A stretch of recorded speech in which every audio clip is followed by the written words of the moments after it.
On this episode.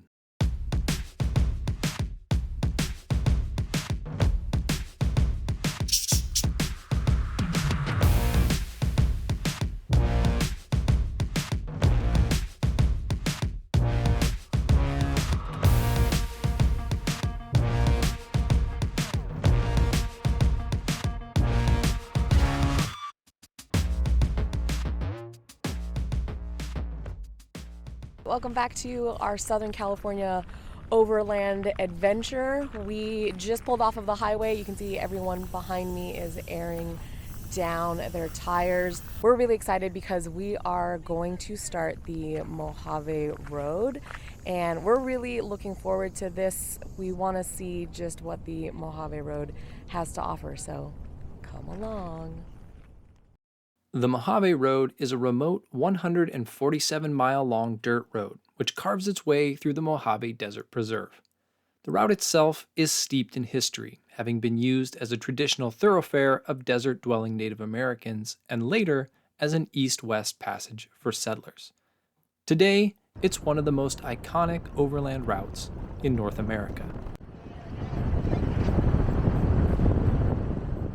We weren't on the trail long before coming across the first of two rather infamous water crossings along the Mojave Road. This one, which was once the most notorious of the water crossings and was often 2 to 3 feet deep, had been filled in by the rail company a few years prior, making it much less daunting than in years past.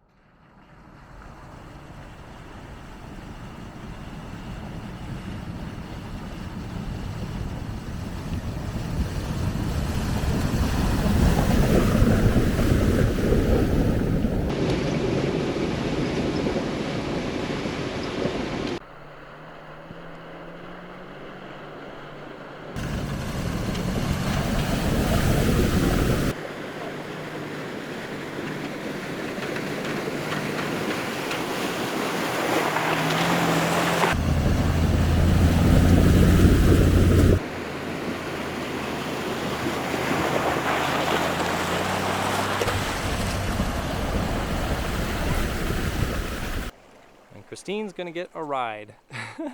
That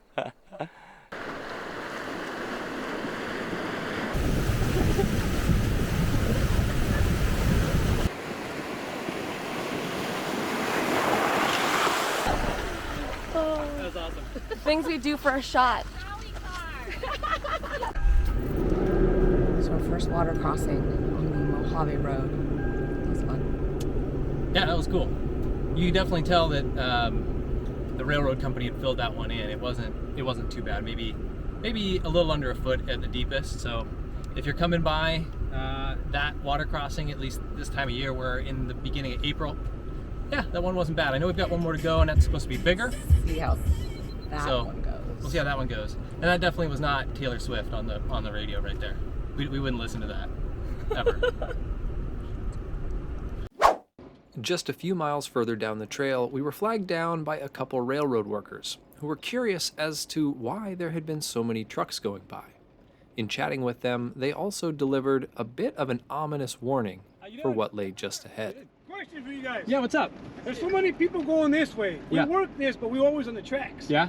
What's going on over here? It's called the Mojave Road. Okay. It's a popular spot for people that just drive, like Oh, especially okay. like So it's off, just the geocaching or whatever. Just yeah, cruising. people like to go off Can you roading. go past that next bridge? Have you done it before? We haven't done it. I know This is that's our the big first time. water crossing Yeah. though. Yeah, there's like 3 cars over there doing this still. Cars sitting there. Oh, There's 3 or really? 4 badass Jeeps and a Raptor thinking about it. Oh really?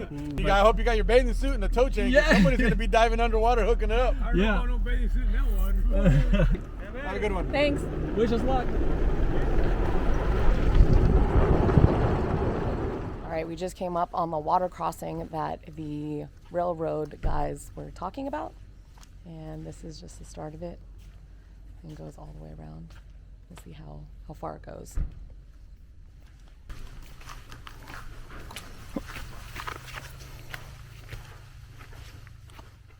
After a quick assessment of the crossing, we determined the strategy would be to hug the right-hand side, which appeared to be a bit shallower. And the group graciously nominated me, the one with the least amount of ground clearance, to go first.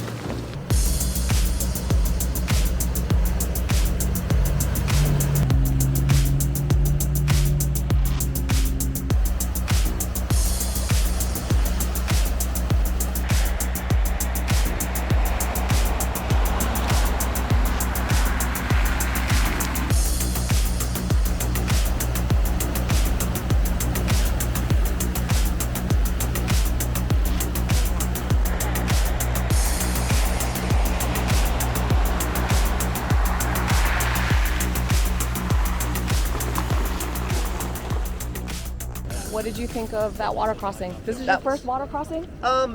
Definitely 4 to 5 times longer than anything else I've gone through. That was awesome. That was fun. Hanging out the side, looking at the waves. Very cool. Corey, your thoughts on the water crossing? That was fun. That guy made us look like a bunch of city folk, but It was a Jeep.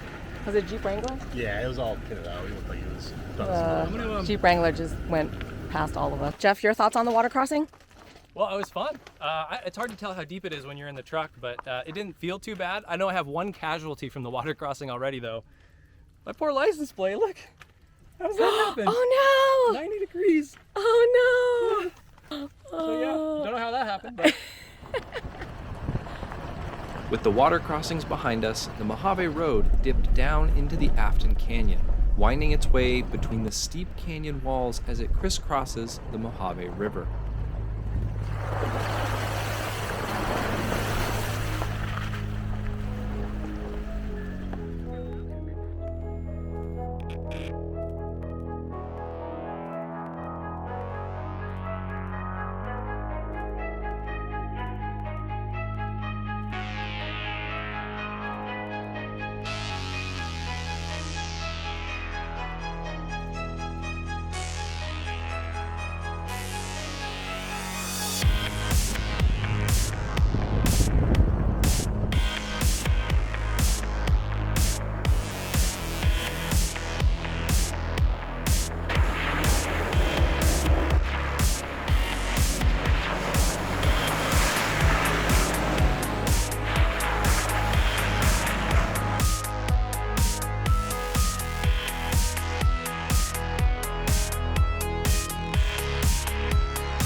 We just stopped here at Spooky Canyon.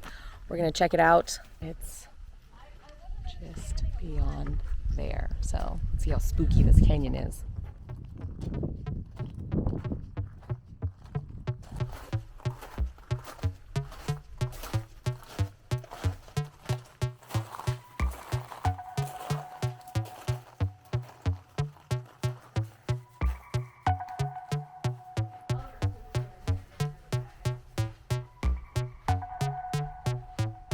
All right, Jeff, now that we're inside Spooky Canyon, what are your thoughts? It's super cool. Whoa, echoes. I don't know if it's gonna get, yeah, I know, echoes. I don't know if it's gonna get tighter and darker, I think maybe, but right now it's nice. The really nice thing is it's cold, like it's cooler. It's probably like 10 degrees, 15 degrees cooler in here. It reminds me of, we did a thing called Crack in the Ground in Oregon, which was a crack in the ground. And it kind of reminds me of that, only on like a much grander scale. Yeah, these canyon walls are super tall, and you see all the rock fall from the past, and so yeah, I'm excited to go further in and see what it looks like. Ooh, you're going further in? Of course I'm going further in. We gotta go till it gets spooky at least, right? I'm spooked enough. Oh, come on.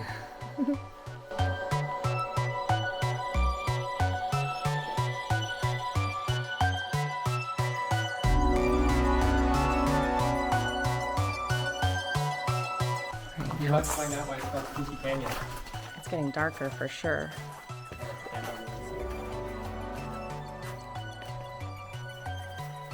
One thing you should know about me, I'm afraid of the dark. So, this is a point in the canyon where it's starting to get really dark, and Jeff and I were just talking about how we should have brought a headlamp, but we didn't. We got our phones. I don't have my phone. And my phone. See how bright this Android flashlight is, but I don't know, I'm starting to get spooked. It's a little dark here for me. You know who else is afraid of the dark? Bear Bear. Bear Bear's whining. Okay, legit, it's getting really dark. Bear will see your smile. I don't want to go. Oh, it's getting really dark. Now you can't even see me. I gotta watch my head. Well, I regret to say that I chickened out. Nobody was gonna go in there with me, and I went in there a little deeper, and it gets tighter and it gets darker, and my little cell phone flashlight was not exactly doing the trick. And then I was told that a couple of them saw rattlesnakes at the entrance, and so I'm like, dark cave, no light, by myself. I wussed out. Sorry, guys. Not that I would have been able to film it anyway, because it's dark. But now we know why it's called Spooky Canyon. But it is super cool. If you're coming through the Mojave Road, this is definitely, I think, a stop for sure. It's just a pretty cool place to trek through. And if you're braver than I, and you have a light, you could go way deeper into that canyon than I did. Got a couple rattlesnakes hanging out by the train tracks. Trains just went by. They didn't seem to care too much about that. But yeah, pretty cool. After doing some research, I believe these are Mojave green rattlesnakes. And if that is the case, that makes them the most venomous rattlesnakes found in the United States. And with a reputation for being particularly aggressive towards humans, we'll forego any Steve Irwin-style heroics.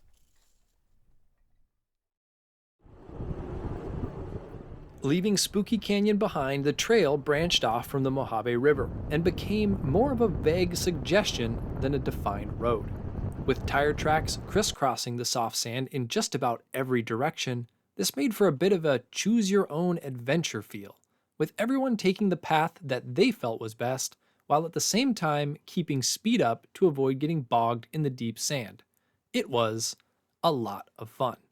Maybe too much fun, as Corey and I had been so distracted that we hadn't realized we had lost half our convoy, and that they had fallen out of range of our walkies. Everything okay back there? A bit concerned, we turned around to try and find them, and after a bit of a search, we figured out why we had lost them.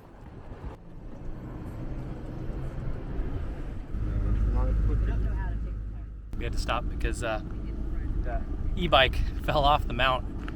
Dylan got a flat tire riding it through Afton Canyon earlier, and so because of that, it's not mounting correctly. So now we're gonna hit it with about 1,000,000 ratchet straps, because if I've learned anything from the first few miles of the Mojave Road, it is that it's just bumpy. It's little whoops everywhere, and yeah, so that poor bike took a dive. It's having a rough go today, but we'll get it up and get it secure and get going.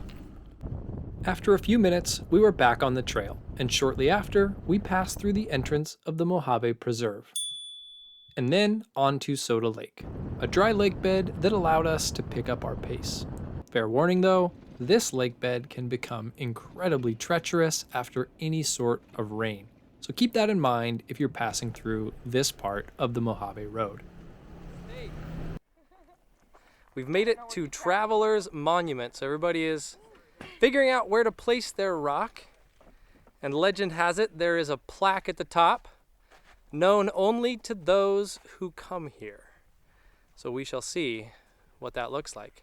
That is, of course, unless Michelle posts it on Instagram, and then the whole thing is ruined for everybody. But she wouldn't do that, would she? I wouldn't. But I'm gonna put my very perfectly square rock. There you go. It's now the highest point in Traveler's Monument. All right, I've got my rock, which came from the Spooky Canyon. The rock from Spooky Canyon is now going to be part of Traveler's Monument. That is, if I cannot do a face plant while walking to the top, but I can't show the thing. So we're gonna do that right there. And then we're gonna turn the camera off so I can read this thing.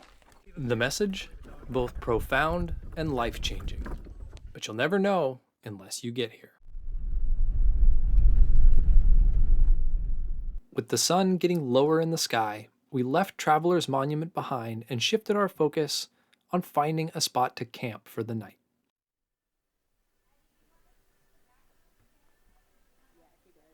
All right, so we made it to camp for the night.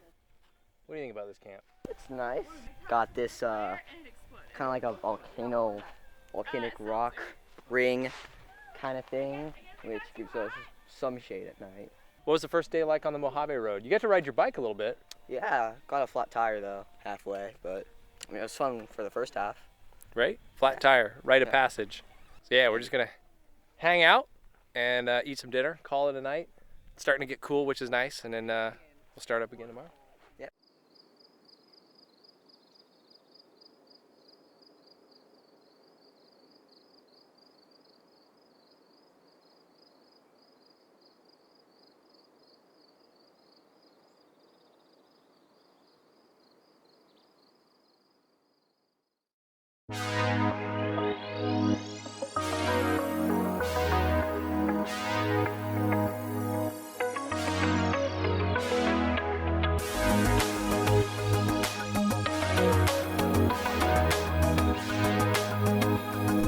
Safe travels along the Mojave Road.